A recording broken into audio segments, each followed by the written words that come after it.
की बात करी और मैं सभी मीडिया और सभी जर्नलिस्ट, जितने बड़े बड़े लोग हैं, फिल्म हस्तियाँ, स्पोर्ट्स प्लेयर, एथलीट्स जो बड़ी बड़ी कंपनी चलाते हैं, मैं आप सभी को हाथ जोड़ के विनती करना चाहता हूँ कि आप भी इस योगदान में आगे आइए और हमारे देश को आर्थिक मदद करिए। और मैं सभी खिलाड़ियों से ये कहना चाहता हूँ कि मैं इतना कुछ कर सकता हूँ तो आप भी करिए। मैं किसी रिच फैमिली से नहीं था और ना ही मैं आज रिच हूँ, मैं एक पुअर क्लास और मिडिल क्लास फैमिली से ही बिलोंग करता हूँ और मैंने इतना कुछ करा है, तो आप लोग भी कर सकते हैं। आप सोचो, आप इंडिया के लिए कुछ सोचो और कुछ करके दिखाओ, जिससे हमारा देश हमारे पे गौरव करेगा, हमारी फैमिली हमारे पे गौरव करेगी, आसपास के लोग हमारे पे गौरव करेंगे। मैं आप सभी को हाथ जोड़ के विनती करना चाहता हूँ कि आप भी कुछ देश के लिए कुछ ऐसे चीज़ें करिए जिस कारण हमारा देश एक बहुत बड़े मुहिम का हिस्सा बने। धन्यवाद। अनाउंस की गई, कितने संतुष्ट हैं आप? नहीं, बहुत संतुष्ट है। मैं समझता हूँ बहुत अच्छी टीम है हमारी और लड़के बहुत अच्छे हैं और काफ़ी एक्सपीरियंस लड़के हैं और ख़ास तौर पे इन लड़कों को एक्सपोजर के लिए बाहर भी भेजा गया है काफ़ी। और जैसे कि ये जो चैम्पियंस ट्रॉफ़ी हुई थी एशिया की, उसमें यही लड़कों को भेजा गया है, ना कि सीनियर टीम को भेजा गया है, जस्ट टू गेन एक्सपीरियंस। तो मैं समझता हूँ कि टीम में वो बात है जो कि वो सेमीफाइनल और फाइनल और मेडल के लिए हकदार है और बीइंग होस्ट प्रेशर तो रहेगा। सर, इस एक सवाल मेरा और है, भारत रत्न को लेके। सचिन को भारत रत्न दिया गया है, हर जगह खुशी है, लेकिन कहीं ना कहीं एक आवाज़ उठ रही है कि हॉकी के जादूगर मेजर ध्यानचंद को भी अवार्ड देना चाहिए, क्योंकि उन्होंने जो है हॉकी को एक सुनहरी कामयाबी दिलाई है जो शायद अब तक के इतिहास में नहीं मिली है। तो इस बारे में आपकी क्या राय है? नहीं, सभी का विचार एक ही है कि ध्यानचंद साहब भी हकदार हैं भारत रत्न के लिए और ये पहले भी यही कहा गया था कि भाई अगर दिया जाएगा तो ध्यानचंद साहब को दिया जाएगा, being very senior to Sachin. मगर अगर सचिन को दिया है तो अभी भी टाइम है और सोच सकती है सरकार। 2 भी दिए जा चुके हैं पहले, क्योंकि हक उनका भी बनता है जितना हक सचिन का है। और जिस ज़माने में हॉकी खेली जाती थी अंग्रेज़ों के टाइम में और हम लोगों ने दुनिया को हॉकी सिखाई है। ये ज़रूर है कि अब हालत वो नहीं है, मगर ये ज़रूर है कि यानी हमने क्रिकेट नहीं सिखाया दुनिया को, मगर हॉकी हमने दुनिया को सिखाई है। बिल्कुल बिल्कुल सर, एक लास्ट सवाल, इस टूर्नामेंट में भारतीय हॉकी टीम का आप परफॉर्मेंस कहाँ देखते हैं? हम फाइनल तक पहुँच सकते हैं या हम टूर्नामेंट जीत सकते हैं?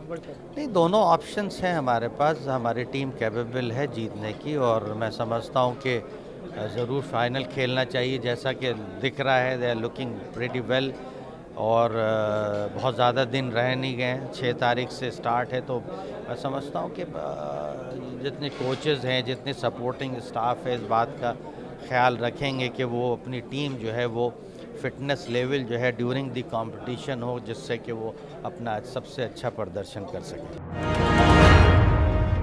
सबसे पहला सवाल, कुश्ती में आने का स्पेशली आपको कहाँ से प्रेरणा मिली और क्या आपका अब तक का जो सफ़र रहा उससे आप में क्या कुछ अपने आप को अचीवमेंट है? मेरा गांव है जो बापड़ोला गांव है, नजफगढ़ के पास में छोटा सा गांव है और मैं मध्यम परिवार से हूं। और पिताजी ने रेसलिंग की, दादाजी ने की, तो एक पूरे परिवार ने रेसलिंग की, इसलिए रेसलिंग में मैं आया और अपने आप को बहुत भाग्यशाली मैं मानता हूं कि यहाँ आके अच्छे गुरु मेरे को मिले। मेरे गुरु हैं पद्मश्री महाबली सतपाल जी, उनकी वजह से आज मैं यहाँ तक हूँ। और बड़ा अच्छा सफ़र रहा है अब तक का कि देश के लिए 2 ओलंपिक के मेडल, वर्ल्ड चैंपियन में बना, एशिया चैंपियन, कॉमनवेल्थ चैंपियन, हर वो मेडल हमने जीता है जो देश को के पास पहले नहीं था। और गुरुजी के माध्यम से यहाँ मेहनत कर वो मेडल जीता है। और आज आप देख ही रहे हो कि जितने भी बच्चे आज यहाँ ट्रेनिंग कर रहे हैं, इनमें से कोई कॉमनवेल्थ का चैंपियन है, एशिया का चैंपियन है, कोई वर्ल्ड का चैंपियन है जूनियर सीनियर में। तो अब एक कुश्ती नए मुकाम पे पहुंच गई है। अब ये लोग जो भी ओलंपिक में या एशियन गेम्स में, कॉमनवेल्थ में जाते हैं, कोई ये नहीं चाहता कि हमें खेलने जाना है, सब लोग मेडल के लिए जाते हैं। जी बिल्कुल, आप 2 बार के ओलंपिक चैंपियन रह चुके हैं, तो अब आपके आने वाले ओलंपिक के लिए और एशियन गेम्स के लिए, कॉमनवेल्थ गेम्स के लिए आपने क्या अपने लिए पर्सनली क्या अपना निशाना बना के रखा, क्या आप देश के लिए और क्या कैसे? अभी इंजरी थी मेरे, इंजरी के बाद अभी मैंने ट्रेनिंग स्टार्ट की है तो बस आप सबकी देशवासियों की आशीर्वाद दुआएं चाहिए हैं कि फिर से देश के लिए अच्छा कर सके। अभी कॉमनवेल्थ गेम्स है, एशियन गेम्स है, उनको टारगेट में लेकर मेहनत करें। पिछली बार ओलंपिक में हमारे पहलवान उतने अच्छा प्रदर्शन नहीं कर पाए, हालांकि मेडल जो हमें मिले ओलंपिक में रेसलिंग में ही मिले। तो कहाँ आप मानते हैं चूक रह गई थी, और आगे आने वाले ओलंपिक्स के लिए, आगे आने वाले खेलों के लिए आप क्या अपने साथी रेसलरों को और युवाओं रेसलरों को सलाह देना चाहेंगे? 2016 में पुरुषों का जो प्रदर्शन था वो इतना मतलब ठीक ठाक नहीं था। लड़कियों ने बहुत अच्छा किया। लड़की में हमारी साक्षी ने मेडल जीता देश के लिए, जब देश जूझ रहा था कि एक मेडल हमें मिल जाए। तो ये नहीं है, मगर 2020 के लिए सब लोग बड़े दृढ़ निश्चय ले चुके हैं सब लोग, और उसी तरीके से वो मेहनत कर रहे हैं कि 2020 में अच्छा करना है। और बस मैं यही मानता हूँ कि देशवासी जिस तरीके से दुआएं आशीर्वाद कुश्ती को दे रहे हैं ऐसे ही देते रहें। देश को कुश्ती जो है निराश नहीं होने देगी।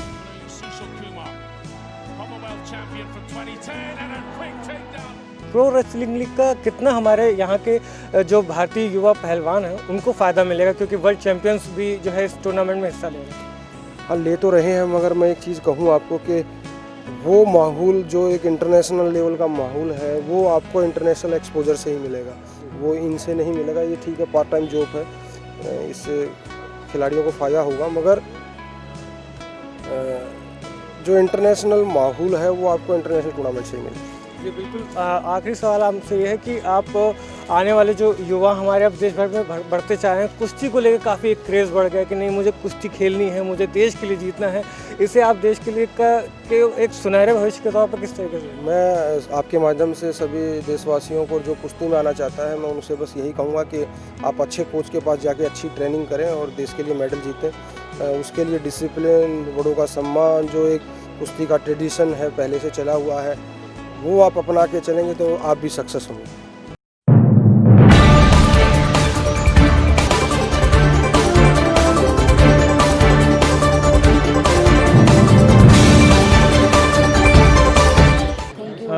वीर मराठा से आप इस लीग में इस सीज़न में जुड़ रही हैं, कैसा एक्सपीरियंस इसको माने? मेरा वीर मराठा के साथ जुड़ने पर मुझे बहुत ही अच्छा महसूस हो रहा है, और अब तक तो हमने इंडिविजुअल कुश्ती लड़ी है और अभी पूरी टीम के साथ, तो मैं काफ़ी एक्साइटेड हूँ कि हमारा 10 तारीख को मैच है और उसमें हम सभी प्लेयर अपना बेस्ट दें और अपनी टीम को जिताएं।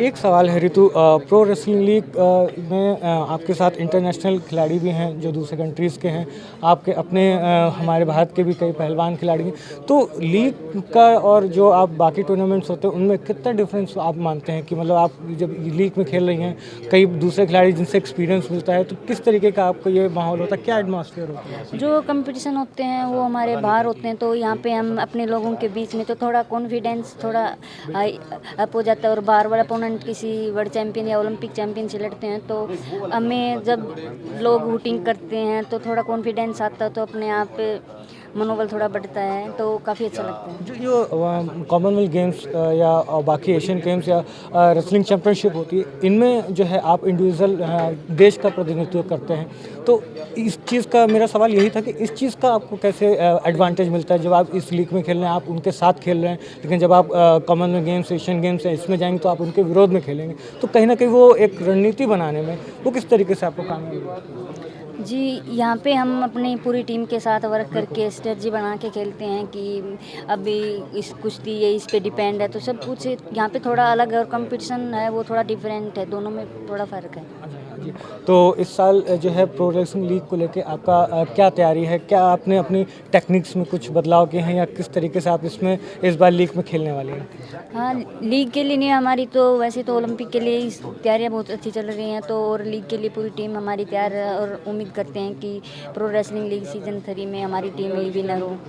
इस बार ओलंपिक, इस बार कॉमनवेल्थ गेम्स भी होने हैं, उसको लेके क्या तैयारी है? क्वालिफाइंग राउंड होने वाले हैं, उसको लेके आपकी क्या तैयारी है? कॉमनवेल्थ गेम्स और एशियन गेम्स से पहले, और ये बहुत अच्छा मतलब प्लेटफॉर्म मिला है कि यहाँ पे रोज़ कंपटीशन लड़े, वर्ल्ड चैंपियन, ओलंपिक, तो इससे काफ़ी कुछ मतलब काफ़ी कुछ सहायक होगा ये आने वाले टूर्नामेंटों के लिए। अब आपके वर्ल्ड कप से आप लोग अभी आए हैं, आगे आने वाले टूर्नामेंट्स के लिए आपकी क्या प्रिपरेशन है? ऑलरेडी हम लोगों के इंडिविजुअल प्रिपरेशन स्टार्ट कर दिया सबने and after world cup everybody जितना भी लड़कियां थे टीम में उन्होंने ब्रेक लिया 1-1.5 महीने का। उसके बाद स्टार्ट हो गए प्रिपरेशन स्टार्ट हो गए एंड साउथ अफ्रीका हम लोग जनवरी एंड में साउथ अफ्रीका टूर करेंगे। वहीं से हम लोगों का सीजन का इंटरनेशनल सीरीज होगा, उससे पहले हम लोग डोमेस्टिक खेलेंगे एंड या प्रिपरेशन मैम वुमेन क्रिकेट की आपने बात की, वुमेन क्रिकेट अब जैसे आप लोगों ने वर्ल्ड कप फाइनल पे पहुंचे, अब दिन डे बाय डे इंक्रीज हो रहा है। आपको क्या लगता है ग्रास रूट में और कहाँ किस सेक्टर में मेहनत करने की जरूरत है कि आई थिंक पूरे टीम को डेवलप करना है, अच्छा परफॉर्म कंसिस्टेंटली करना है, मैचेस टेलीवाइज होना चाहिए एंड जितना हो सके यंगस्टर्स को प्रमोट करना चाहिए, ग्रास रूट लेवल प्रोग्राम करना चाहिए एंड मैचेस टेलीवाइज होना चाहिए। संजय बहादुर जी, सबसे पहला रिएक्शन विराट कोहली और शिखर धवन का शानदार प्रदर्शन जिसकी वजह से टीम जीती। देखो मेन चीज़ था कि जो कल का जो स्कोर था वो सच में ही शिखर पे चढ़ने वाली बात थी और वो शिखर ही इस तरह की बैटिंग कर सकता था जिसने एक टीम का जो बेस बनाया। उन्होंने जो 95 रन बनाए वो बेस बनाया। उधर रोहित अपना आराम से खेलते रहे, उन्होंने एक विकेट अपना बचा के रखा, दूसरी तरफ से अटैक होता गया और जो अटैक शिखर ने किया उसको मेंटेन किया, उसको हवा में पूरा ऊपर तक शिखर तक पहुंचाने में वो विराट कोहली ने जो 51 बॉल पे जो 100 रन बनाए, मैं ये कहूँगा सारा का सारा श्रेय ये शिखर धवन और विराट कोहली का जो एक सामंजस्य हुआ, जिस तरह से वो खेले हैं, इतनी बड़ी जीत वही हासिल कर सकते थे। खासकर बात करें विराट कोहली की तो विराट कोहली ने जो प्रदर्शन किया है वो काबिल तारीफ है। उन्होंने जो 52 गेंद पे सेंचुरी बनाई, उन्होंने वीरेंद्र सहवाग का रिकॉर्ड तोड़ा है और सबसे तेज शतक बनाने वाले वो भारतीय बल्लेबाज बन गए हैं। उनके टेम्परामेंट में काफ़ी जो है इम्प्रूवमेंट देखने को मिली है, जिस तरीके से वो बल्लेबाजी करते जा रहे हैं, उनके बल्लेबाजी में निखार होता जा रहा है। खास तो इस पर आप क्या कहना चाहेंगे? देखो जो विराट जिस तरह से पिछले 1.5-2 साल से बैटिंग कर रहे हैं, इस तरह की बैटिंग विराट ही कर सकते हैं क्योंकि उन्होंने 15-16 वनडे सेंचुरी बना दी हैं और जिस तरह से वो बैटिंग कर रहे हैं मुझे लगता है कि सचिन की सेंचुरियों को जल्दी ही वो रिकॉर्ड तोड़ देंगे। एक अगर विराट कोहली से ही जुड़ा एक और सवाल ये है कि उन्होंने उनका एक फैक्ट है, जिस तरीके से उन्होंने जितनी मैक्सिमम सेंचुरीज बनाई हैं वो सेकंड पारी खेलते हुए बनाई, यानी कि जब भारत चेस कर रहा था तब उन्होंने बनाई है। तो उनमें आप ऐसी क्या खास चीज़ है जो आप बताना चाहेंगे जिस वजह से वो जो है सेकेंड इनिंग जब भारत चेस कर रही होती तब वो बड़ी पारी खेलने में उनके का जो खेलने का जज्बा होता है वो उनके अंदर निखर के आता है? एक शब्द है जिगरा, और वो जिगरा विराट कोहली में है क्योंकि आपको चेजर जो होते हैं उनमें जिगरे वाले ही चेजर कर सकते हैं और विराट के अंदर एक बहुत बड़ा अपना माइंड सेट है, बहुत बड़ा उसके अंदर जिगरा है, उसी वजह से वो इस तरह की पारियां खेलता है और सक्सेस होता है। जी धन्यवाद। तो कहीं ना कहीं संजय जी का साफ कहना है जो विराट कोहली हैं कहीं ना कहीं उनके जो जिगरा है इसी वजह से वो जो है प्रदर्शन कर लेते हैं। जब चेस करने की बात आती है तो एक अपना माइंडसेट जो उनके मजबूत मानसिक स्थिति है उसके बदौलत वो चेस कर पाते हैं। तो उम्मीद करते हैं कि आगे आने वाली सीरीज़ में, आगे आने वाले मैचेस में वो ऐसा ही प्रदर्शन करेंगे और टीम को जीत दिलाएंगे। कैमरामैन मनोज के साथ मैं विभोर श्रीवास्तव, खबर भारती, दिल्ली।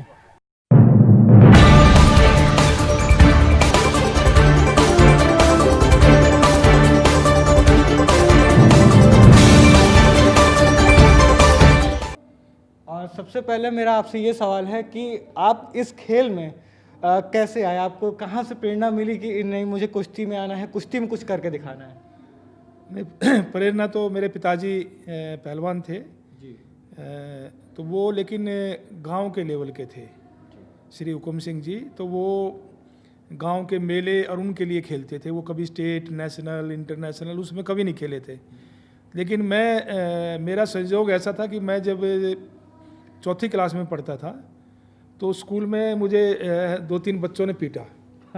मैं घर जाके अपनी माँ से कहा तो मेरी माँ ने मेरे पिताजी को कहा, तो अगले दिन से मुझे गांव में एक तालाब के ऊपर अखाड़ा था जहाँ मेरे पिताजी कसरत करने और कुश्ती का अभ्यास करने जाते थे। तो अगले दिन से वो मुझे अपने साथ ले जाने लगे। नेशनल स्कूल गेम में गोल्ड मेडल जीता। उससे अगले साल, उसी साल में 48 किलो में सीनियर नेशनल में फर्स्ट आया और फिर मैं अगले साल 62 किलो में ओलंपिक में गया और ओलंपिक में मेरी 5वीं पोजीशन थी। मिनी ओलंपिक में मैं 4 कुश्ती जीता था। तो मैं 16 बार नेशनल चैंपियन रहा और मैंने इंडिया का मैं ऐसा पहला खिलाड़ी हूँ जिसके 3 एशियाड और 3 कॉमनवेल्थ गेम में गोल्ड, सिल्वर, ब्राउन है। 6 मेडल मेरे ख्याल में किसी भी गेम में किसी भी खिलाड़ी के नहीं होंगे। और मैं 18 साल की उम्र में ही मुझे अर्जुन अवार्ड मिल गया था। जी बिल्कुल, जिस तरीके से आप बतौर खिलाड़ी काफ़ी सक्सेसफुल रहे हैं, काफ़ी रिकॉर्ड्स आपके नाम रहे हैं, बतौर कोच भी आप जो है उतने सक्सेसफुल रहे हैं। आपने अपने शिष्यों में ऐसी क्या क्वालिटीज़ देखी थी या क्या ऐसी चीज़ देखी थी जो आज जितना आपने सक्सेस किया है उतनी ही आपके शिष्य खासकर जो सुशील जी हैं और योगेश्वर जी हैं उन्होंने सक्सेस पाई है? नहीं, बिल्कुल, आज करीबन 88-90 मेरे शिष्य हैं जिन्होंने अंतर्राष्ट्रीय स्तर पर मेडल जीते हैं। और ओलंपिक के 3 मेडल हैं, 2 सुशील के हैं। सुशील तो एक अजूबा है भारत के खिलाड़ियों का। मैं ये मानता हूँ कि उसके अंदर इतना गॉड गिफ्टेड इतना टैलेंट है, और जो एक उसके अंदर आग है देश के लिए, पदक के लिए, वो बहुत कम खिलाड़ियों में मिलती है। योगेश्वर उसके साथ रहा है बिल्कुल। तो ये दोनों एक साथ ही मेरे पास आज से करीब 17 साल पहले मेरे पास आए थे, बहुत छोटे छोटे थे। और इनका जब मैंने पहली बार देखा तो इनमें मेरे को लगा, जब इसको छोड़ने आए तो मेरे बड़े भाई साहब और इसके पिताजी थे, तो मैं अपने भाई साहब को कह रहा था कि एक वर्ल्ड चैंपियन मुंह से कोई चीज़ निकलनी होती है ना। जब सुशील की ट्रायल देखी तो आप तो एक वर्ल्ड चैंपियन को ले आए, तो योगेश्वर में भी यही था। और अभी उनके साथ रहने से अभी अमित कुमार विश्व में ओलंपिक में भी गया और वर्ल्ड में सिल्वर मेडल लेके आया। बजरंग जो है वो अभी ब्रॉन्ज मेडल लेके आया। तो आज पिछले 4 साल से कॉमनवेल्थ में मेरे शिष्यों के 13 मेडल थे, गोल्ड सिल्वर। तो एक वो चीज़ मैं देश को दे रहा हूँ। जी बिल्कुल, एक सवाल आपसे और था, चूँकि अब जब से सुशील जी और योगेश्वर जो हैं वो मेडल जीते हैं, देश के युवाओं को जो है कुश्ती पे रुझान बढ़ गया है, उनका इंटरेस्ट बढ़ गया है। लेकिन अभी भी कई ऐसे युवा हैं जो खेल के बारे में जानते हैं लेकिन उनकी टेक्निक्स जो हैं कि इस खेल में क्या टेक्निक्स होती हैं, क्या राउंड होते हैं, किस किस राउंड के मुकाबले होते हैं और क्या स्कोरिंग सिस्टम होती है, इस पर अगर आप थोड़ी एक रोशनी डालें ताकि जो हमारे व्यूअर्स हैं उन्हें समझ में आए कि कुश्ती वाकई किस तरीके से देखी जाती है। हाँ, नहीं, अभी कुश्ती के नए नियम बदले हैं। पहले 2-2 मिनट के 3 राउंड होते थे और अब 3 मिनट के 2 राउंड कर दिए। और अगर आप 7-0 का स्कोर अगर पहले ही राउंड में ले लेते हैं, लीड कर लेते हैं, तो कुश्ती वहीं ख़त्म हो जाएगी। और अगर आप टेक्निकल उसको चित कर लेते हैं तो भी ख़त्म हो जाएगी। नहीं तो आपको 3-3 मिनट के 2 राउंड चलेंगे और बीच में 30 सेकंड का रेस्ट होता है। और इसमें जो अभी ओलंपिक रियो ओलंपिक जो 2016 में है, उसमें वेट कैटेगरी भी चेंज हो रही है। अभी 7 वेट कैटेगरी हैं।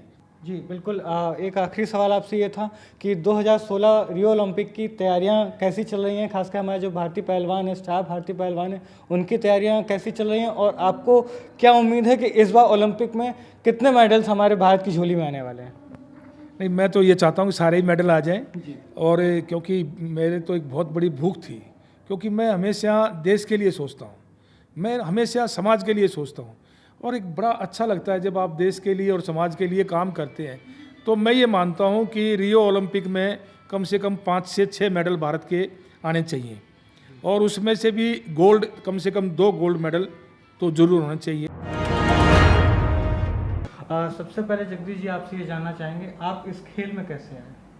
देखिए, पिताजी ने शुरू से ही मतलब प्रेरणा दी कि भाई वो खुद एक बहुत देश के सबसे बेहतरीन पहलवान थे और उन्होंने भारत के लिए कई पदक जीते, तो उनसे ही हमें प्रेरणा मिली, घर से ही प्रेरणा थी। और मैं मेरा जन्म अखाड़े में ही हुआ, तो बचपन से मैं पहलवानों को देख के बड़ा हुआ, तो वहीं से मुझे प्रेरणा मिली कि भाई मैं भी पहलवानी के क्षेत्र में नाम कमाऊँ, देश के लिए मेडल जीतूँ। जी, कुश्ती के खेल में अब तक आप जो पहले का कुश्ती का खेल था और जो अब है, उसमें आप क्या अंतर देखते हैं? कितना विकास हो चुका है या और किन किन चीज़ों की ज़रूरत है, किन किन बातों की ज़रूरत है जो इस खेल को और आगे पॉजिटिव वे पे बढ़ा सके? देखिए, अभी जो 2020 ओलंपिक्स के अंदर कुश्ती को इंक्लूड किया गया है, तो उसके अंदर एक महत्वपूर्ण बात यह है कि जो हमारी फिला है, इंटरनेशनल रेसलिंग बॉडी है, उसके जो नए प्रेसिडेंट हैं अभी लोनोविच, उन्होंने बहुत सारे बदलाव किए हैं कुश्ती के नियमों में। उसको और ज़्यादा मीडिया फ्रेंडली बनाना और ज़्यादा आकर्षक बनाने के लिए उसकी व्यूवरशिप बढ़े। तो समय समय पे चेंजेस ज़रूरी हैं, हर एक गेम के साथ, वैसे ही रेसलिंग में ज़रूरी हैं। भारत में अभी भी ज़्यादातर कुश्तियाँ मिट्टी पे होती हैं और देहात क्षेत्र में दंगलों में होती हैं। और वो जब तक गद्दे पे तब्दील नहीं होंगी तब तक जो रिज़ल्ट आना चाहिए भारत में वो नहीं मिल पा रहा है। आज जो रिज़ल्ट्स आए हैं इंटरनेशनल लेवल पे, सुशील कुमार ने जो 2 लगातार ओलंपिक में पदक जीते हैं, योगेश्वर दत्त हैं, और हाल ही में जो वर्ल्ड चैम्पियनशिप संपन्न हुई उसमें अमित कुमार ने, बजरंग ने, इन्होंने जो मेडल जीते हैं, तो ये सब मैट की रेसलिंग की वजह से आए हैं। जैसे जैसे सुविधाएं देश में बढ़ी हैं, मैट उपलब्ध कराए गए हैं अलग अलग अखाड़ों को, तो उससे रेसलिंग का स्टैंडर्ड बढ़ा है। अगला सवाल दीजिए इसी चीज़ से था कि अब जो है कुश्ती में नई स्कोरिंग सिस्टम आ गया है, तो उसका क्या असर पड़ेगा इस खेल पे? देखिए, जो जितने भी बदलाव किए गए हैं वो उस खेल को ज़्यादा लोकप्रिय बनाने के लिए किए गए हैं। तो हर 4 साल के बाद जब ओलंपिक ख़त्म हो जाता है तो उसके बाद जो फ़िलहाल हमारी इंटरनेशनल बॉडी है वो रूल्स को चेंज करती है। पर क्योंकि इस बार कंपटीशन था कि भाई 2020 ओलंपिक में रेसलिंग को रखा जाए या ना रखा जाए, तो उसके लिए कुछ मेजर चेंजेस किए गए। जैसे वुमेंस की वेट कैटेगरीज कम थी ओलंपिक के अंदर, तो अब उन्होंने जेंडर इक्वलिटी करी है। उसके अंदर 7 weight categories men's freestyle की हैं, 7 वुमेंस फ्री स्टाइल की हैं और 7 ग्रीक रोमन की हैं।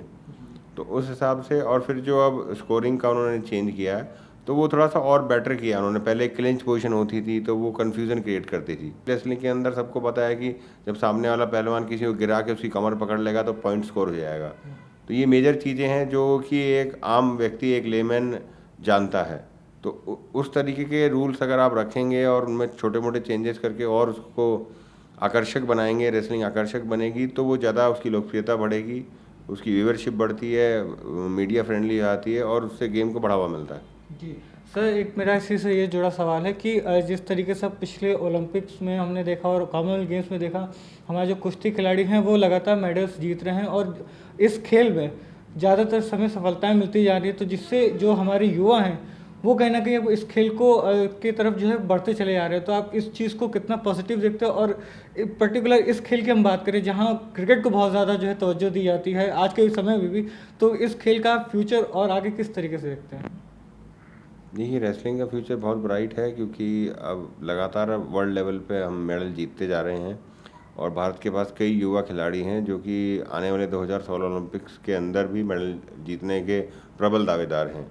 अगर हम सुशील योगेश्वर को एक बार सोचें कि भाई सुशील योगेश्वर तो मेडल विनिंग खिलाड़ी हैं ही, उसके अलावा भी आज देश में 4-5 खिलाड़ी ऐसे हैं जो कि ओलंपिक के अंदर मेडल जीत सकते हैं। तो हिंदुस्तान के अंदर अब धीरे धीरे स्पोर्ट्स के प्रति भी लोगों में जागरूकता बढ़ने लगी है और क्रिकेट छोड़ के लोग और गेम्स भी करने लगे हैं।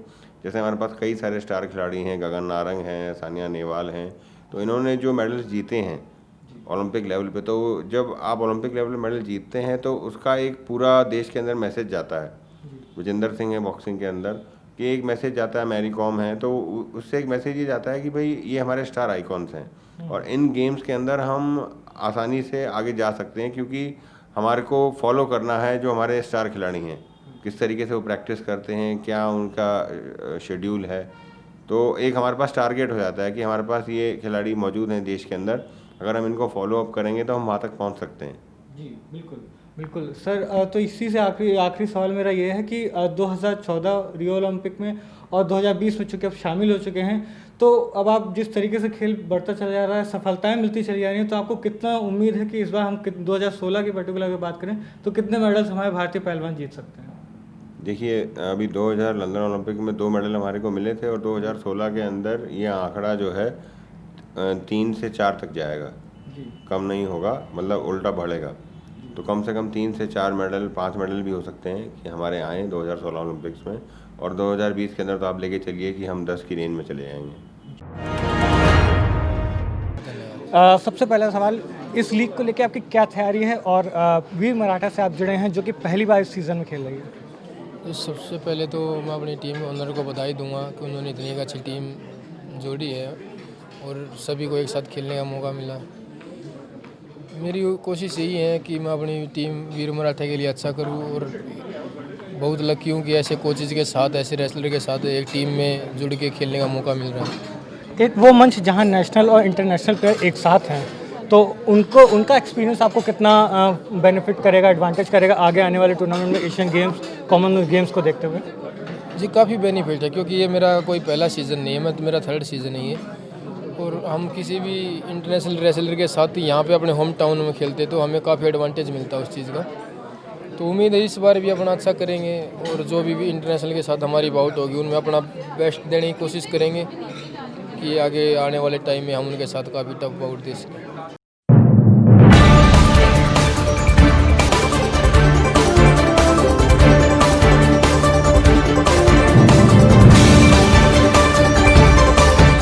सर, सबसे पहला सवाल, अब तक का आपका इस लीग में सफ़र कैसा रहा है और आगे आने वाले टूर्नामेंट में आपकी क्या तैयारी है?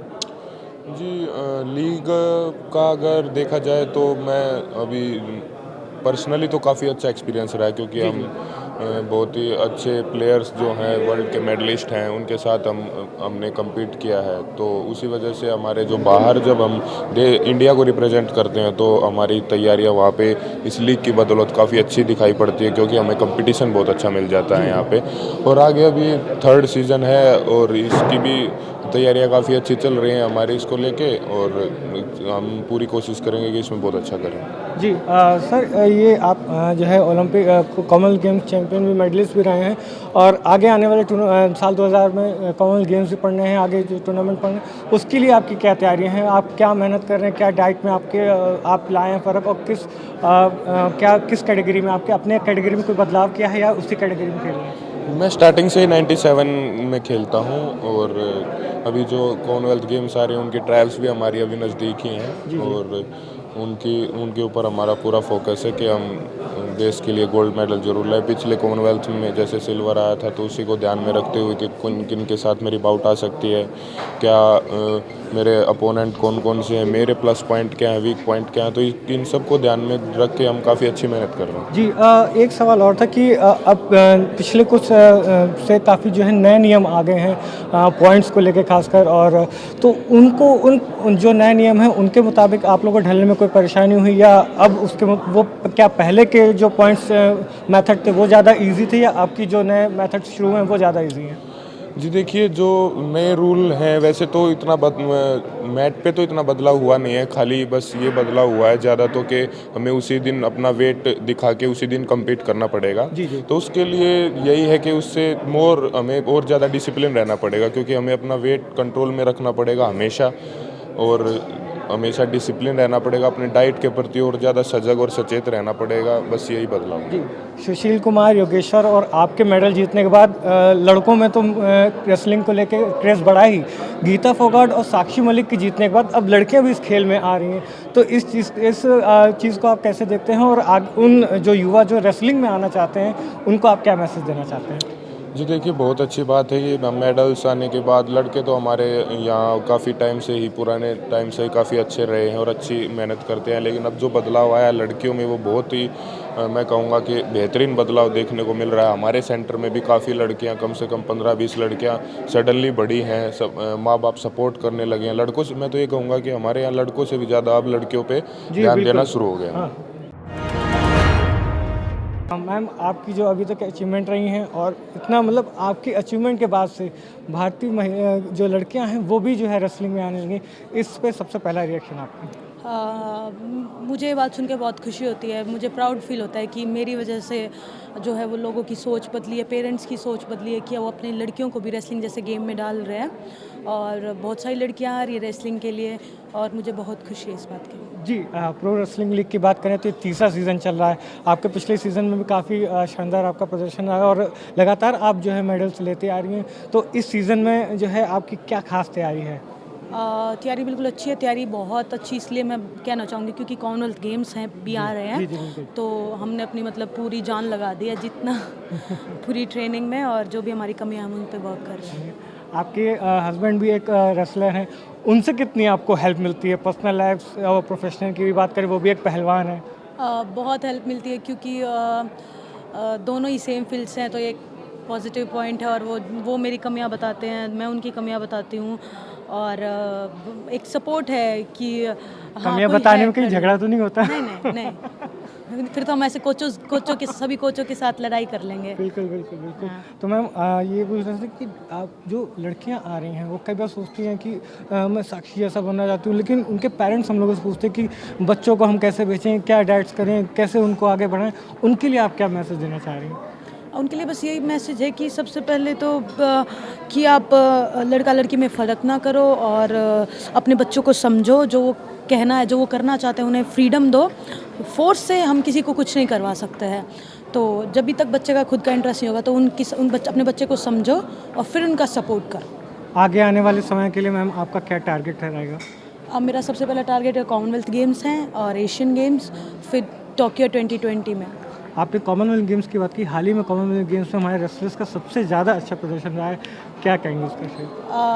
हमारी पूरी इंडियन टीम बहुत खुश थी क्योंकि हमारे 10 में से 9 गोल्ड थे और सभी मेडल्स थे, तो बहुत खुशी की बात है और इससे हमारा कॉन्फिडेंस लेवल बढ़ता है कि इंडियन टीम मतलब कॉमनवेल्थ गेम्स में भी बहुत अच्छा करने वाली है। एक वो दौर था जब हम जैसे कि अभी ब्रिजभूषण जी का भी कहना था कि उज़्बेकिस्तान या बाकी जो ईरान के खिलाड़ी थे पहलवान, तो उनसे लड़के थे, जब लड़कियों की बात आए तो वो जापान की लड़की थी। अब हम टेक्निक्स में कितना आगे आए हैं? काफ़ी फ़र्क पड़ा है क्योंकि पहले लड़कियां ओलंपिक्स तक नहीं जाती थी, अब हम ओलंपिक तक गए हैं, वहाँ लड़ा है और बहुत कुछ सीखने को मिला है। इतना एडवांस ट्रेनिंग कैंप्स में हम गए हैं जिससे हमें टेक्निक्स और उनमें हमें सुधार करने को लिए मतलब सुधार करते हैं। सरकार से आपको कितनी मदद मिल रही है? खेल को पहले कहा जाता था कि नहीं क्रिकेट के अलावा किसी और खेल को नहीं उतना बढ़ावा मिलता, अब रेसलिंग की अगर वैसे बात करें तो कितना बढ़ावा मिल रहा है? क्या गवर्नमेंट से बहुत सीरियसली बढ़ावा मिल रहा है, मतलब जब ये मतलब अकेडमीज़ हैं, नर्सरीज़ हैं, उनको बच्चों को सपोर्ट करते हैं और अभी ध्यान रहे नए नए कोचेज़ भी वो लगा रहे हैं, तो बहुत सपोर्ट।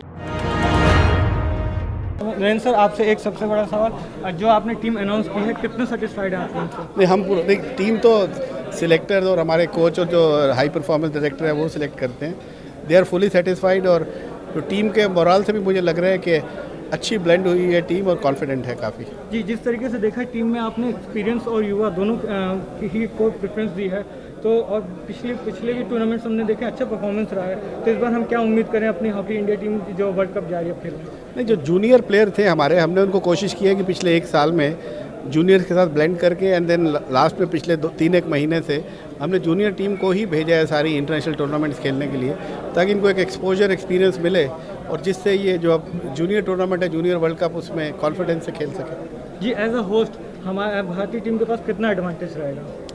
नहीं, होस्ट का एक अपना होम क्राउड का और सब चीज़ का एक एडवांटेज तो डेफिनेटली होता है, but then end of the day आपको ग्राउंड पे ही खेलना पड़ता है। वो एडवांटेज तो एक लेवल पे आके रुक जाता है, उसके बाद आपको खुद ग्राउंड पे परफॉर्म करना पड़ता है। जगदीश जी, पहले सबसे सवाल आपका, 7वां टूर्नामेंट होगा, 7वां सीज़न होगा, क्या खास होने वाला है इस टूर्नामेंट में? देखिए, इस बार का जो टूर्नामेंट है उसमें सबसे खास बात ये है कि हम एक मौका दे रहे हैं छोटे बच्चों को कि वो आकर मैट पे कुश्ती लड़ें, कि जो छोटे बच्चे अखाड़ों में जाते हैं तो उनको कोई कंपटीशन नहीं मिल पाता। जैसे 5 से 10 साल के जो बीच के बच्चे हैं, फिर 10 साल से 14 साल के जो बीच के बच्चे हैं और फिर 19 साल तक के जो बच्चे हैं, तो इस एज ग्रुप में हिंदुस्तान में कंपटीशन बहुत कम होते हैं, वर्ल्ड लेवल पे भी काफ़ी कम होते हैं। तो जो छोटे बच्चे हैं बिल्कुल 5 साल, 6 साल, 8 साल, 10 साल, उनको एक मौका मिले, वो आके खेलें। और जो बच्चे अखाड़ों में आते हैं उनमें भी एक भावना है खेलने की कि भाई हमें कंपटीशन मिल रहा है जहाँ पे हम अपनी दाव दिखा सकते हैं। तो एक उनको मैट तक लाने के लिए और उनको मोटिवेट करने के लिए और उनको एक हम प्लेटफॉर्म दे रहे हैं कि जहाँ पर वो आके अपनी कुश्ती कला का प्रदर्शन करेंगे और उनको और आगे कुश्ती के प्रति लगाव बढ़ेगा और आगे चलकर वो मेडल जीत सकते हैं देश के लिए। छोटे बच्चों को सीनियर खिलाड़ियों के साथ मिक्स करना, ये एक्सपेरिमेंट का आइडिया कहाँ से आया एक तरीके से? देखिए, आपको पता ही है कि यहाँ अखाड़ा पिछले 40 वर्षों से चल रहा है और यहाँ पे हमारे पास ना लोगों का फीडबैक आता है, माँ बाप का फीडबैक आता है। तो उनका यही कहना था कि भी छोटे बच्चे हैं, उनको ना एक ऐसा मौका मिलना चाहिए जहाँ पर वो सीनियर जूनियर सभी खिलाड़ियों के साथ खेलें, देखें और छोटे बच्चों को खासकर मौका मिले कि वो किस तरीके से परफॉर्म कर सकते हैं। तो जो माँ बाप से फीडबैक मिलता है उसी से हम फिर अपनी स्ट्रैटेजी बनाते हैं। तो पिछले वर्षों में हमने जो छोटी बच्चों की कुश्तियाँ थी वो हम नहीं करा पा रहे थे और हमारे को लोगों ने सुझाव भी दिए और हमारे को महसूस भी हुआ कि भाई हमें छोटे बच्चों को इंक्लूड करना चाहिए। तो इसलिए अब की बार हमने ज़्यादा कैटेगरीज छोटे बच्चों की रखी हैं। जी, आप बताइए, आप पिछले 7 साल से इस टूर्नामेंट को ऑर्गेनाइज करा रही हैं और इसकी सक्सेस डे बाय डे बढ़ती जा रही है, पर ईयर बढ़ती जा रही है, बच्चे जो है आ रहे हैं, पहलवानों की रुचि बढ़ रही है। तो इस बार कुछ क्या खास आप लेके आ रही हैं और खासकर फीमेल पहलवानों के लिए आपने क्या इस पर किया? सर, फीमेल रेसलर हो या मेल रेसलर हो, हमारा मेन मोटिव है छोटे बच्चों को प्रोत्साहन देना छोटे बच्चे अगर लगातार 1 साल मैट पर आएंगे, प्रैक्टिस करने के लिए आएंगे, तो मुझे लगता है छोटे बच्चे बोर भी बहुत जल्दी हो जाते हैं। अगर उनको कोई कंपटीशन आगे आने वाले 10 सालों में नहीं मिलेगा तो वो और उनके पेरेंट्स भी वो सब बोर हो जाएंगे और कहीं ना कहीं 1 साल 2 साल करने के बाद हो सकता है वो छोड़ दें। लेकिन अगर उनको कोई कंपटीशन मिलता है हर साल डे बाय डे, कहीं ना कहीं और हमें देखकर हो सकता है कोई और भी छोटे बच्चों का कंपटीशन कराना स्टार्ट कर दे, तो बच्चों के लिए और प्लस पेरेंट्स के लिए एक मोटिवेशन है जो उनको आगे बढ़ने में मुझे लगता है बहुत मदद करेगा। मैंने सुना है कि आपके बच्चे भी इस कंपटीशन में हिस्सा ले रहे हैं, तो एक छोटा सा बच्चा सीनियर खिलाड़ियों के साथ किस तरीके से उसको एक्सपेरिमेंट मिलेगा, एक्सपीरियंस मिलेगा और किस तरीके से वो आगे बढ़ेगा? सर, हमने एज ग्रुप बांटे हुए हैं, तो छोटा बच्चा बड़े बच्चे के साथ ऑब्वियस कंपटीशन नहीं करेगा और हमारे पास वेट कैटेगरीज भी अलग अलग हैं। तो छोटा बच्चा छोटे बच्चे के साथ ही जो अपने मैट पे वो प्रैक्टिस करता है, हाँ, लेकिन मोटिवेशन मिलेगा। ऑब्वियस बात है कि अगर आप किसी भी स्टार खिलाड़ी को देखते हैं खेलते हुए तो आपके अंदर भी भावना जागृत होती है कि मैं भी ऐसा ही बनूं, मैं भी देश के लिए मेडल लेकर आऊं, मैं भी अपने माँ बाप का, अपने गुरुओं का नाम रोशन करूं। तो स्टार खिलाड़ियों को, बड़े खिलाड़ियों को देखकर हमें भी मोटिवेशन मिलता है। तो मुझे लगता है बच्चों को जो खेलते हैं उनको तो जरूर मिलता ही होगा। ऐसा मदर आपके लिए क्या डिफिकल्ट होने वाला था? मेरे लिए बिल्कुल डिफिकल्ट नहीं होने वाला, क्योंकि मैं रोज अपने बच्चों को प्रैक्टिस करवाती हूँ और मैं कोशिश करती हूँ कि उन्हें टफ से टफ कंपटीशन दूं। जो जगदीश जी आपसे जानना चाहेंगे, आप खुद इंटरनेशनल पहलवान रह चुके हैं, कितना मुश्किल होता है एक अब जब आपका अभी आप बतौर कोच आप बच्चों को भी सिखाते हैं, अब आपका खुद बेटा जो है टूर्नामेंट पे होगा और सीनियर खिलाड़ियों को खेलते हुए देखेगा, कितना कुछ फायदा है? देखिए, एक फादर के नाते, एक बाप के नाते मेरे अंदर थोड़ा डर भी है कि मेरे बच्चे खेलेंगे, वो कहीं बुरे तरीके से ना हार जाएं और वो कैसा परफॉर्म करेंगे, क्योंकि मुझे उनका कॉन्फिडेंस लेवल हमेशा पर रखना है। और अगर वो जीतते हैं तो अच्छी बात है, अगर हारते हैं तो भी कोई बात नहीं, बस उनका जो कॉन्फिडेंस लेवल है वो कम ना हो और वो लगातार कुश्ती करते रहें और आगे बढ़ें। तो मेरे लिए दोनों बातें हैं कि मेरे को थोड़ा डर भी है और थोड़ी खुशी भी है कि मेरे बच्चे पहली बार मैट पे उतरेंगे। इस टूर्नामेंट में किस किस स्टेट से खिलाड़ी जो है वो आ रहे हैं? देखिए, इस प्रतियोगिता के अंदर जो नियर बाय स्टेट्स हैं हमारी, पंजाब, हरियाणा, यूपी और राजस्थान, इनसे तो काफ़ी संख्या में खिलाड़ी आ रहे हैं। और महाराष्ट्र से अगर हम बात करें, मध्य प्रदेश से बात करें, तो वहाँ से भी खिलाड़ी आ रहे हैं। और जो हमारी सेंटर फोर्सेज हैं उनके सीनियर के रेसलर्स भी इसमें पार्टिसिपेट करेंगे। प्रो रेसलिंग लीग के फ्रेंचाइजीज का इसके साथ जुड़ना एक तरीके से, ये कितना बड़ा आप देखते हो? देखिए, जो प्रो रेसलिंग लीग के जो फ्रेंचाइजी टीम ओनर्स हैं वो जुड़ेंगे, हमारे साथ जुड़ रहे हैं, मतलब। तो मैं ये कहूँगा कि उससे फ़ायदा ये है कि बेसिकली उनको भी एक प्लेटफॉर्म मिल रहा है जहाँ पर अपनी आने वाले सीज़न के लिए वो खिलाड़ियों को देख सकते हैं कि भाई ये फ्यूचर है, ये इस कैटेगरी में फ्यूचर है, ये इस कैटेगरी में फ्यूचर है। तो वो अपने लिए खिलाड़ी चिन्हित कर सकते हैं जिनको वो आने वाले 1-2 साल के अंदर अपनी टीम के अंदर ले सकते हैं। आगे आने वाले सीजन्स के लिए आपकी क्या प्लानिंग होगी, उसको और किस तरीके से आप ब्रॉट अप करना चाहेंगे? सर, हमारी कोशिश रहती है कि हम हर साल कुछ ना कुछ नया करें। जहां हमने चंदगीराम गोल्ड कप पहली बार ऑर्गेनाइज किया था, तो मुझे याद है वो हमने 36 IG स्टेडियम के अंदर हमने ऑर्गेनाइज किया था। तो ये भी एक नई चीज़ थी उस टाइम पे, क्योंकि उस टाइम पे लोग दंगल बाहर खेतों में खुली जगहों पे कराते थे। हमने स्टेडियम के अंदर ऑर्गेनाइज किया था, तो ये एक नई बात थी। प्लस DD स्पोर्ट्स पे हमारा लाइव जा रहा था, ये भी एक नई बात थी। तो हमारी कोशिश रहती है कि हम हर साल कुछ ना कुछ नया करें, लोगों को अपना एक वो दे कि हमसे कुछ सीखें, हमसे कुछ नया करने का मोटिवेशन ले। और मुझे लगता है कि हर किसी को कुछ आगे बढ़ने के लिए कुछ ना कुछ नया करते रहना चाहिए। सर, सबसे पहला सवाल कि आप हॉकी के खेल में कैसे आए और अपने प्रारंभिक जीवन के बारे में बताएं, कैसे आप इस खेल से जुड़े, जो स्वर्णिम इतिहास रहा है हॉकी का, उस बारे में कुछ हमें बताएं। अब जब आपने लफ्ज़ स्वर्णिम युग कह ही दिया है, तो वो युग ऐसा था जहाँ पर सिर्फ इस देश के अंदर हॉकी चलती थी। हॉकी के खिलाड़ी आगे डंडा लेके और पेड़ की डालियाँ लेकर उसको आगे बढ़कर खेतों में, खलिहानों में, छोटे मैदानों में और स्कूलों में खेल खेलते थे। और ये हॉकी का खेल उस टाइम एक अपने चरम सीमा पर पहुंचा। उसकी वजह थी क्योंकि हॉकी के प्रणेता, हॉकी को जादुई संज्ञा देने वाले मेजर ध्यानचंद, जिनके परिवार का सदस्य होने का मुझे फ़ख्र है, हम सभी को फ़ख्र है। हमारे देश के अनगिनत खिलाड़ी जिन्होंने उनके नाम को पढ़कर, समझकर, हॉकी को देखकर इस खेल के अंदर अपनी महारत हॉकी से अर्जुन अवार्ड्स, पद्मश्री, राजीव गांधी खेल पुरस्कार, इस तरह के अनगिनत अवार्ड इन खिलाड़ियों ने लिए हैं। तो प्रणेता मेजर ध्यानचंद, उनके भाई रूप सिंह, केडी सिंह बाबू साहब, किशन लाल दादा, बलबीर सिंह और सबसे बढ़कर क्लाउडियस साहब, 4। तो ये ओलंपिक्स की हमारी गरिमा रही है इस देश के लिए। 8 गोल्ड मेडल जीतना किसी देश के लिए गर्व की बात है, लेकिन उसको संजो कर रखना ये देश के सरकार का, लोगों का और खिलाड़ियों का, ये सभी का एक धर्म बनता है कि उसके बाद उसको संभाल कर रखते और हम और आगे जीतते। बहरहाल मेरा खेल जीवन ध्यानचंद परिवार से शुरू हुआ और जैसा स्वर्णिम युग था, उस स्वर्णिम युग में हॉकी आगे चल रही थी। तो मेरे हाथ में जो सबसे पहली चीज़ आई वो हॉकी का वो था स्टिक मेरे हाथ में। स्कूल से खेले, फिर ट्रांसफ़र बाबूजी का वहाँ से 56 में हो गया था मेरठ से मेजर के पद से। बात मेजर साहब की नहीं हो रही, बात यह है कि हॉकी उस ज़माने में क्या थी और मैंने उस हॉकी को कितना और आगे बढ़ाया है और कितना खेले। तो मेरठ के बाद हम लोग, हमारा परिवार सारा झांसी में आ गया और झांसी में आने के बाद स्कूलिंग वहीं से हुई। और मुझे याद है वो छोटे छोटे मैच हमारे झांसी में कई लोग आते थे, मुझे 8 साल की उम्र में, 10 साल की उम्र में छोटे छोटे टूर्नामेंट खिलाने के लिए ले जाना और वहाँ पर वो टूर्नामेंट खेलना। और टूर्नामेंट बिना ऐसे नहीं खाली खड़े हुए खेलने के लिए, उसके लिए प्रैक्टिस घर में होती थी, सड़क पर होती थी, मैदान में होती थी। तो हॉकी के अंदर एक वहाँ के उस ज़माने के लोगों ने जिसको पागलपन कहते हैं ना, वो छाया हुआ था। तो हॉकी का वो दौर वो था। उसके बाद मुझे मौका मिला स्कूल के हॉकी खेलने का।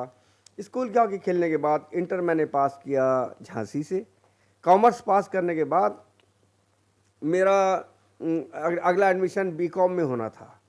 तो घर में उस टाइम में, क्योंकि बाबूजी दादा ध्यानचंद वो मना करते थे कि हॉकी नहीं खेलो, हॉकी खेलने से कैरियर नहीं बनेगा, नौकरी नहीं मिलेगी, घर परिवार आगे नहीं बढ़ पाएगा। और डेफिनेटली उस टाइम परिवार में आर्थिक परिस्थितियाँ बहुत ख़राब थीं।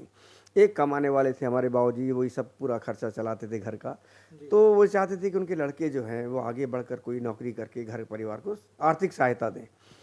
तो हम लोग रोकते थे हॉकी खेलने के लिए, लेकिन पीछे से निकल जाना और शाम को ग्राउंड में पहुंच जाना छुपाते हुए, ये सब काम उनके नज़रों के सामने पीछे से कर लेना, मतलब जिसको चोरी कह सकते हैं हम लोगों ने करी। जिसको एक सही जगह, सही प्लेस जिसमें मेरा करियर आगे बढ़ा, और वो जगह थी कोटा। और वहाँ पर शाम को रेलवे इंस्टीट्यूट के अंदर हॉकी का होना, अच्छे अच्छे खिलाड़ियों का खेलना, उनके साथ अपने आप को एडजस्ट करना, हॉकी के गुर सीखना, सड़क के ऊपर जाके अपनी प्रैक्टिस करना। कोटा में जो छोटी सी ग्राउंड बनाई थी उसके पेड़ काट के उस ग्राउंड को बनाना, ये सब काम हमने वहाँ किए। उसके बाद वहाँ पर खेले तो कंबाइंड यूनिवर्सिटी में मेरा नंबर लगा। कंबाइंड यूनिवर्सिटी का मतलब हिंदुस्तान की जो यूनिवर्सिटी है उसमें मेरा नाम आना शुरू हुआ, जो एक बहुत बड़ी बात थी। और ये स्टेप बाय स्टेप, स्कूल, पहले घर, स्कूल, क्लब, कॉलेज और यूनिवर्सिटी, तो ये पायदान मुझे मिलते चले गए। और पायदान इसलिए नहीं मिले कि मैं ध्यानचंद का लड़का था, इसलिए मिले कि वो हॉकी जो ध्यानचंद ने खेली थी और सिखाई थी, वो हॉकी उनके लड़कों ने भी सीखनी शुरू करी और अपने बिना कोचिंग के करी, बिना किसी सहायता के करी। तो इसका भी एक मुझे तो गर्व होता है कि हाँ, मैंने इतने बड़े पिता जो चाहते तो क्या नहीं सिखा सकते थे, लेकिन उन्होंने मना किया कि नहीं, इसमें नौकरी पैसा नहीं है। सिलेक्शन एशियाड के अंदर हुआ, जो पहला एशियाड मैंने खेला था 1970 के अंदर मेरा सिलेक्शन हुआ। और मेरा सिलेक्शन वो हुआ है तो उसके बाद मैं एशियाड खेलने गया हूँ। एशियाड के बाद फिर वो सिलसिला आगे बढ़ता चला गया, चाहे फिर वर्ल्ड कप हो, पहला 1971 का ब्रॉन्ज मेडल, उसका 72 का Olympic bronze medal, Olympic Munich Olympic, ये सब कहानियाँ फिर बढ़ती चली गई। तो 73 का मेरा वर्ल्ड कप जिसके अंदर सिल्वर मेडल मिला है, 74 के अंदर एशियाड फिर हुआ, इसके अंदर सिल्वर मेडल मिला, 75 का वर्ल्ड कप हुआ, इसके अंदर विनिंग गोल किया और हिंदुस्तान ने इकलौता वर्ल्ड कप जो जीता है वो 1975 का था। तो ये एक ऐसी चीज़ें ज़िंदगी में होती चली गई। 76 का हमारा ओलंपिक ऐसा हुआ है जिसके लिए हमारी तैयारी नहीं थी, हमारे पास इक्विपमेंट नहीं थे, हमारे पास ग्राउंड नहीं था। हम लोगों ने घास की ग्राउंड को छील कर उसके ऊपर गोबर पुतवाया हमारे जानकार लोगों ने, और हमको ये कहा गया कि ये गोबर की ग्राउंड जो है ये इस तरह की जैसे कि आपके एस्ट्रोटर्फ हो। तो हमको इस तरह की चीज़ें हमारी ज़िंदगी में हॉकी के साथ आई, जिसको उतार चढ़ाव हम कह सकते हैं। तो 76 की चीज़ वही, फिर 78 का हमारा एशियाड फिर हमने जीता है, और वर्ल्ड कप के अंदर भी हम खेलने गए 78 के अंदर, तो 68 के अंदर, माफ़ी चाहूँगा 78 में। तो 78 79 मेरा आखिरी दौर रहा जब मैं पर्थ इंटरनेशनल के अंदर कप्तान बन के गया हूँ। और उसके बाद 79 में दादा ध्यानचंद की डेथ हुई, और उस टाइम चैम्पियंस ट्रॉफी के लिए कैंप लगा था, मुझे याद है उसके अंदर मेरा नाम था उस कैंप के अंदर। और मुझे क्योंकि बाबूजी की डेथ हो गई तो 13 दिन तक 14 दिन तक जो हमारे हिंदू रीति रिवाज के अंदर होता है, मैं घर पे रहा हूँ झांसी में। उसके बाद जब मैंने अपने आप को मैसेज भेजा IHF के पास कि मैं कैंप ज्वाइन करना चाहता हूँ, तो बड़े ही बेरुखी के साथ, और मुझे लगता है कि वो जो एक इंसानियत या जो एक संवेदना होती किसी की उसमें, कि आप इतने सीरियस और खेल के प्रति, देश के प्रति, जीत के प्रति, उनको दरकिरार करते हुए उन्होंने एक छोटा सा मैसेज IHF ने मुझे भेजा कि हमें आपकी सेवाओं की ज़रूरत नहीं है। तो मुझे ऐसा लगा जैसे मैं किसी बड़े ऊंचे पहाड़ से मुझे किसी ने नीचे फेंक दिया हो। जो सिंसियरिटी खेल में, जिस खिलाड़ी ने कभी एक दिन की छुट्टी नहीं ली हो खेल में, जो आगे बढ़कर खेलता रहा, उसके साथ अंत में मेरे साथ ये जो चीज़ हुई, तो उसका दर्द मुझे आज तक महसूस होता है। और मैं समझता हूँ कि वो दर्द मेरा खेल का एक बहुत अहम हिस्सा था, क्योंकि मैं 2 ओलंपिक और खेल सकता था। और जो हालिया दौर में जो कामयाबी मिली है हॉकी इंडिया को, हॉकी के खिलाड़ियों को, मैं आपसे यही जानना चाहता आगे आने वाले टूर्नामेंट के लिए आप जो युवा हमारे हॉकी प्लेयर्स हैं उनको क्या सलाह देंगे? क्योंकि जिस तरीके से अभी हमने देखा जूनियर हॉकी वर्ल्ड कप में हरप्रीत मनप्रीत ने काफ़ी अच्छा परफॉर्म किया था, ऐसे युवा खिलाड़ियों को आप क्या सलाह देना चाहेंगे कि वो और अपने खेल में क्या इम्प्रूवमेंट करें, जिस तरीके की वो आगे ओलंपिक में जब और एशियाड में वो जब टीम में चुने जाएँ और खेलें तो बेहतर प्रदर्शन कर सके टीम देश के लिए? देखिए, एक बात, मैं ये नहीं कहता कि मुझे खुशी नहीं होती कि हम जूनियर में जीते हैं या सब जूनियर में जीते हैं, लेकिन आज सब जूनियर और जूनियर इनके वर्ल्ड कप या इनके एशियाड, इनका कोई ओलंपिक के अंदर का नाम वो नहीं होता। ये एक सिस्टम है कि आज जूनियर लड़कों का आप थोड़ा सा इस तरह के ऐसा माहौल दीजिए जहाँ पर वर्ल्ड कप के नाम जुड़ा हो, तो उनको जूनियर वर्ल्ड कप का नाम दिया गया है। और ये खिलाड़ी आगे आकर सीनियर में खेलेंगे, तो जूनियर और सीनियर में ज़मीन आसमान का फ़र्क है। जो भी बच्चा जूनियर में खेलता, और यहाँ की हमारे हालात उस जूनियर बच्चे के साथ कुछ दूसरे हैं, कई चीज़ें जुड़ी हुई हैं जिसके अंदर हम लोग बड़ी जद्दोजहद कर रहे हैं खिलाड़ियों के साथ, कि उनकी उम्र का एक बहुत बड़ा तकाजा है हमारे सामने, सवाल खड़ा होता है, कंप्लेंट्स आती हैं, तो वो एक चीज़ चल रही है।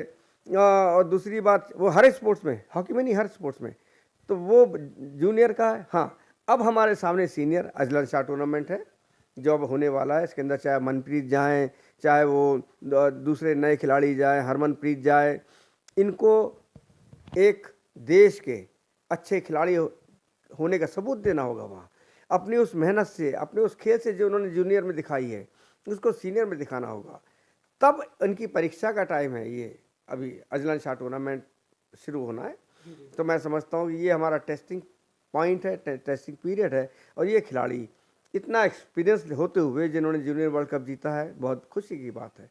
ऐसे खिलाड़ी जिनके पास HIL, कई खिलाड़ी HIL खेल रहे हैं, फॉरेन के खिलाड़ियों से उनका एनकाउंटर होता है, उनकी हॉकी समझते हैं, सीखते आगे बढ़ते हैं, तो मैं समझता हूँ ये भी एक बहुत अच्छा उनके लिए तजुर्बा है।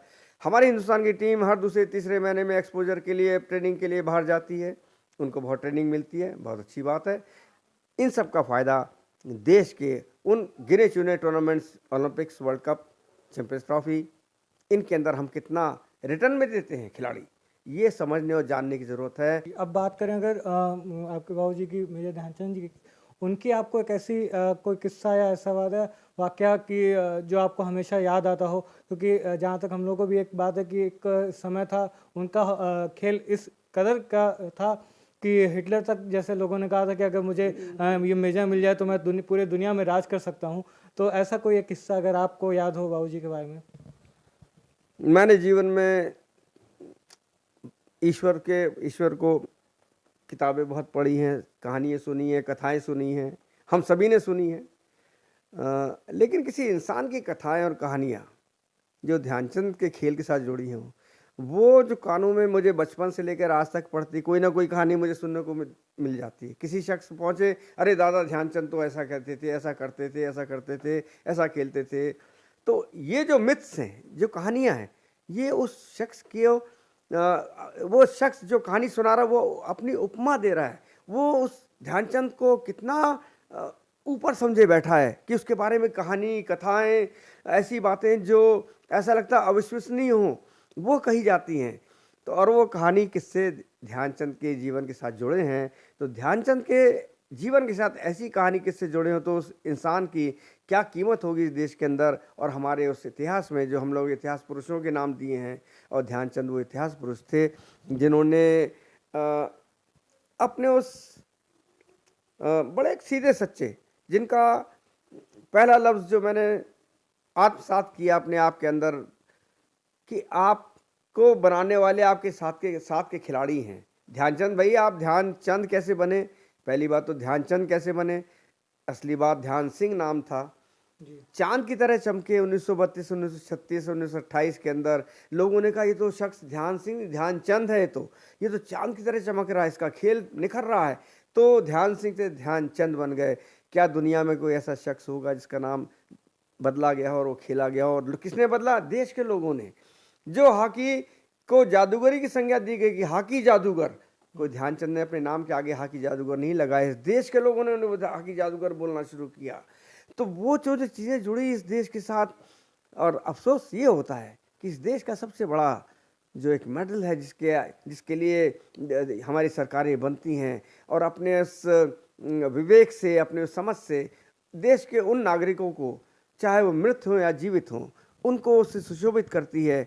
और वो सुशोभित करने का मतलब ये है कि उसको एक गरिमा देना, उस नाम को, उसके प्रति अपनी श्रद्धा दिखाना, उस शख्स ने जिसने देश के प्रति कार्य किए हों उसको एक मेडल के रूप से नवाजे जाने के बाद एक दिल से और ऐसी भावना प्रकट होती है कि हाँ, जो मेरा फ़र्ज़ था मैंने इस शख्स के लिए किया। उसको भारत रत्न न देकर और उसको बार बार खींचातानी के रूप में रखा गया उस नाम को, जो मैं 2011 से देखे चले जा रहा हूँ कि जिसमें अजय माकन साहब ने भी बहुत इसको अपनी पुरजोर कोशिश की थी उस टाइम में कि नहीं, ध्यानचंद को मैं मेडल दिलवाऊंगा। उसके बाद फिर ये बात उठी 2014 के अंदर कि ध्यानचंद को मिलने वाला है और भारत रत्न मिलने वाला है। मुझे फ़ोन आने शुरू हुआ कि पार्लियामेंट के अंदर राज्यसभा मंत्री, गृह मंत्री ने ये कह दिया कि इनको भारत रत्न दिया जाएगा। और राज्यसभा ख़त्म होती है, उसके बाद लोकसभा ख़त्म होती है और बाहर आके हमारे गृह मंत्री जी कहते हैं कि नहीं, इस तरह का कोई विचार सरकार का नहीं है। तो ये जो खींचातानी ध्यानचंद के नाम से चली है, मुझे इसका बहुत सख्त अफसोस रहा है। अब आप इस सरकार से, केंद्र सरकार से क्या आप अपील करना चाहते हैं, क्या कहना चाहते हैं कि उन्हें क्या भारत रत्न इस बार दिया जाए? पिछली बार नहीं मिला, तो क्या आप ये अपील करना चाहेंगे, आप ये कहना चाहेंगे कि इस बार उनको उम्मीद मिले? और क्या आपको लगता है कि क्या इस बार उनको मिल सकता है? अपील नहीं, मेरी तो एक सिर्फ सोच है, मेरी बात है, और मैं आम एक नागरिक होने के नाते ये बात कह रहा हूँ। ध्यानचंद जैसी शख्सियत बहुत कम, बिरला पैदा होती हैं, बहुत कम पैदा होते हैं। उनके फॉलोअर जिन्होंने कभी उनको देखा भी नहीं, समझा भी नहीं, लेकिन वो ध्यानचंद को जानते हैं, ध्यानचंद का नाम समझते हैं। अभी देखिए ना, सरकार कांग्रेस की एक ज़माने में, और ध्यानचंद के बर्थडे को उस सरकार ने उनका नाम राष्ट्रीय खेल दिवस के रूप में घोषित किया। 2001-2002 में बीजेपी सरकार राष्ट्रीय स्टेडियम, नेशनल स्टेडियम का नाम मेजर ध्यानचंद नेशनल स्टेडियम। तो सरकार वो जो विवेकपूर्ण काम करे, सरकार इसलिए बनती है कि एक दूसरे से मत एक नहीं है, उनका मत एक नहीं है, अलग अलग मत हैं। उस अच्छे चीज़ को लाने के लिए सरकारें चेंज होती हैं। इंसान तो हम सब एक हैं, भारतीय हैं, हर पार्टी का हो। तो मैं समझता हूँ कि ये सरकार विवेकपूर्ण सरकार है, अपनी समझ से काम करने वाली है, और उन छोटी छोटी बातें जो भारत के लिए बहुत महत्वपूर्ण थी और हमारी पुरानी सरकारों ने मिस करी हैं, नहीं करा है, उनको भी ध्यान में रखते कर रही है। अभी रिसेंटली सफाई के अंदर मैं कल की न्यूज़ पढ़ रहा था, उसके अंदर सफाई स्पोर्ट्स कॉम्प्लेक्स का नाम major Dhyanchand sports complex Yogi ji ने कर दिया। क्यों करा योगी जी? ध्यानचंद तो आज 35, 36, 37 साल हो गए, 38 साल दुनिया से जा चुके हैं, लेकिन ध्यानचंद का नाम ऐसा है, ध्यानचंद ऐसी शख्सियत है जो लोग बाग याद रखते हैं, ध्यानचंद ने ऐसा करा वैसा करा। तो ये योगी जी ने करा है। तो मैं समझता हूँ इस चीज़ें धीरे धीरे आएंगी। राज्यसभा में उठा सवाल कि ध्यानचंद को ये भारत रत्न दिया जाए, पूरे मेंबरों ने हाथ उठा के, इंक्लूडिंग कुरियन साहब सभापति महोदय, क्या ध्यानचंद जी को ये अवार्ड मिलना चाहिए। तो बात आती कि जब आप सब राज्यसभा के मेंबर तैयार है तो लोकसभा के मेंबर भी तैयार हैं, वो भी तैयार हैं, तो देने में आनाकानी कहाँ है, किस बात की है। और ध्यानचंद को ये अवार्ड देकर आप आने वाली जनरेशन्स को, इस हिंदुस्तान के बच्चों को एक ऐसी मजबूती प्रदान करेंगे जो हॉकी के लिए जो हमारी गरिमा है, जो हमारा एक इतिहास है, उसके अंदर और लोग जुड़ेंगे। और जब ओलंपिक्स के अंदर हमारी टीम खेलती है, यकीन माने आज भी हॉकी खेलती है तो सबकी नज़रें हॉकी के ऊपर रहती हैं।